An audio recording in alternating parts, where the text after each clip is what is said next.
The month of May in Indianapolis provides a ton of opportunities, especially when you are an IndyCar aficionado and you also like the merchandise from the past, present, and future of the sport.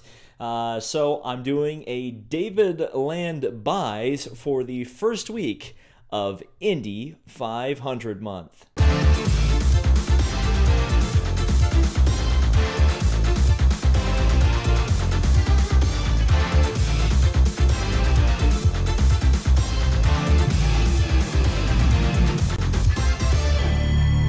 So let's show off some stuff. Please excuse the microphone that's just kind of sitting in the corner there. There's not a lot I can do about that, but we want to get you some good, high-quality audio.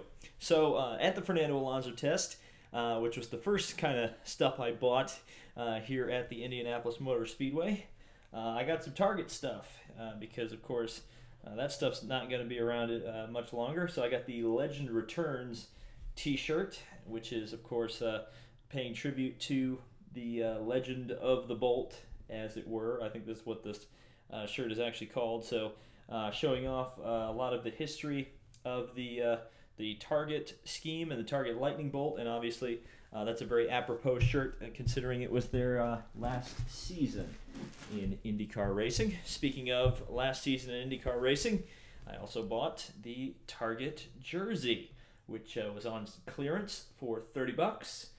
They had about 7 or 8 of those left in the museum, so I snapped that up real quick, and that's something I'll be wearing throughout the month of May. Obviously, my pal Kevin has one that's modified with none of the sponsor logos on his car on his jersey. He covered all the Target stuff up, so that's pretty funny. That's not the only thing you'll be hearing about from Kevin in this video. We're going to be talking about him quite a bit later. So the first diecast we're going to be looking at is Simon Pagenaud's Menards liveried #1 Chevy. This was the first 118 I bought for this year. First diecast I bought this year, IndyCar-wise. And it won't be the last. There's a couple more I want to get, but the review of this is going to be up very shortly. By the time you're watching this, it may or may not be up, depending on how I order the schedule for the uploads. I think this will go up first, but you know, right now where I am, the internet is not the best, so upload speeds are very slow. So stuff I do kind of on the road for this first week is going to be a little bit bad upload timing wise. So well, that's the 118s. That's the extent of the 118, and there's the 164. Which I'll be reviewing in a little bit more of a complete kind of wave overview with a few other 164s. Definitely the new ones. Now I didn't buy the New Garden or the Power because or the Castroneves because those cars have been out already, and I already have them. But I also don't have this car because it's one of the first 164s on the Honda kit that's not an Alexander Rossi car, and this is Pippa Mann's number 63, close enough to the race livery for Dale Coyne Racing that I was willing to pick it up.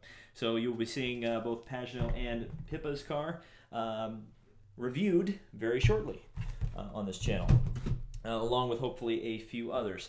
Gearheads, went to Gearheads, and I got some stuff. But the first thing I'm going to take a look at is actually something I didn't get from Gearheads, but the person I went with to Gearheads, Kevin's Racing Photos, or Kevin's Kevin Rollins here on YouTube, Kevin's diecast, Kevin's Construction Diecast. I'll leave the link to his channel in the description because he's a super good guy, and he's doing a lot of IndyCar stuff as well, and he's a friend of mine, so we'll be giving him a shout out, and also because he did provide me with something pretty cool. And he gave me this because he ran out of space for it. But it is a Buddy Lazier 1998 Maisto car. This is obviously on the road course kit. I actually had one of these as a child. I absolutely destroyed it. So it's nice to bring it back into the collection. It was one of the cars I was looking for a while, but you may notice it's also signed. So Kevin coming through big time on that one. Giving me a signed Buddy Lazier number 91. That's fantastic. Obviously, you guys know I love Buddy Lazier.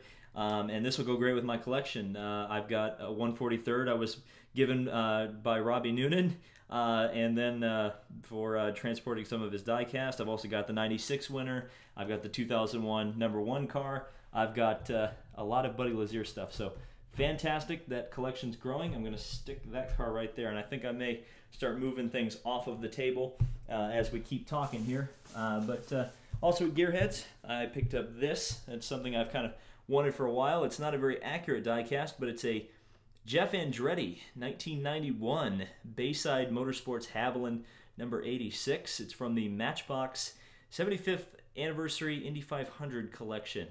It came from a store called Reliable. I don't know what the heck that is, but there you go. Then there's M.O. Emerson Fittipaldi there on the card, and then you can see on the back all the stuff about that. Don't know if I'll review this one, but it is kind of interesting, and you've got some commemorative coin offer. So that's a pretty cool 164, something I've kind of been after for a while, and just finally got a good deal on it. Another super deal, super good deal. Ryan HunterReay, his 2008 rookie 164, fantastic mold by Greenlight on this one. One of their better 164 scale offerings that they've ever done. And you've got Ryan HunterReay there, and I got it for $3. So seeing as these retailed in period for $8, this is fantastic. The paint scheme is unbelievable. I love this ethanol paint scheme. And this is not the last you'll be seeing of the ethanol paint scheme in this video. So yeah, that's a fantastic pickup. Actually, I've got 2 other Ryan HunterReay diecast sitting in my car that I'm planning on getting signed. I might get this one signed, or I might get it out. Yeah, I don't know. It's my choice. I'll figure it out when I get there. A couple of cars in the 143rd scale, and in fact, I'm going to need to open one of these up because you're not actually going to be able to see the car. But continuing the Menards theme, we've got Jim Crawford. His 1990 number 15 Glidden Menards entry, the Buick, Lola Buick, 1989 model, I believe. But the car is from the 1990 race, if that makes sense. 89 Lola, 90 race. But this was from the Indy Cars 90 collection from Onyx. Got it for $5, so a fantastic deal.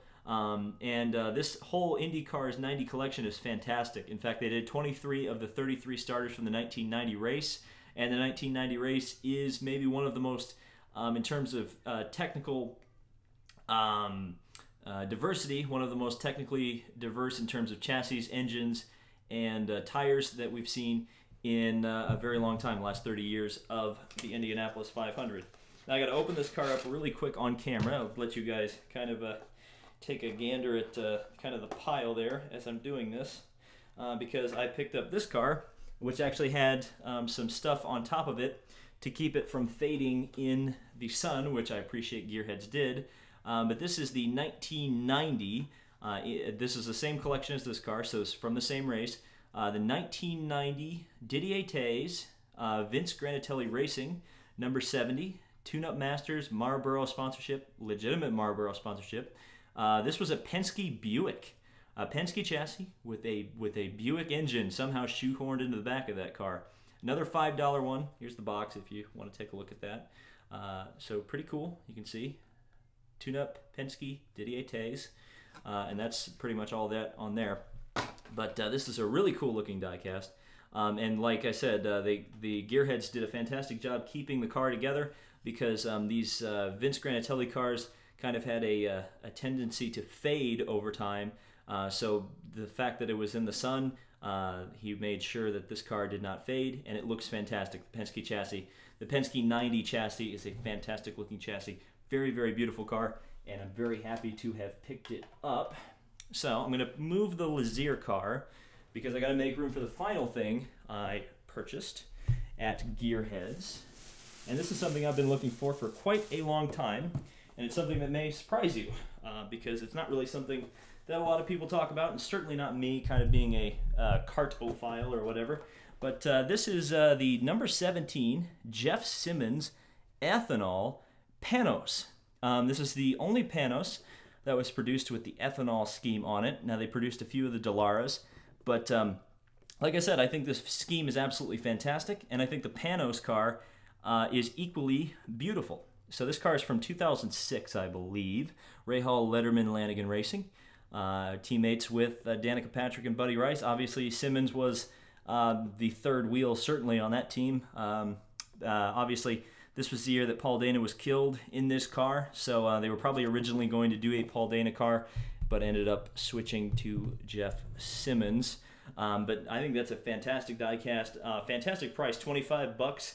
You can't beat that, folks, for a 118 Indy car, and that was something I absolutely wanted. So I'm very happy to bring all these cars into the collection. I'll probably do another one of these, considering all the memorabilia shows that are happening during the month of May, and of course the new stuff that is coming out almost daily during the month of May. I saw like some Lego figures that they're doing for IndyCar drivers. I might pick some of those up and do reviews, depending on, I mean, they're like $13, so I will not buy very many of them, but you know, I might do them just to do a fun review. So thank you guys so much for watching. If you did enjoy David Land Buys, as we'll kind of pan out and kind of show you everything kind of together. If you did enjoy this video, hit the like button. Obviously, it's a little more casual than the usual Indy 500 month stuff where I'm kind of serious. So I hope you guys enjoyed a casual video, and we'll see you in the next one. Thank you guys so much for watching, and like I said, we'll see you in the next video.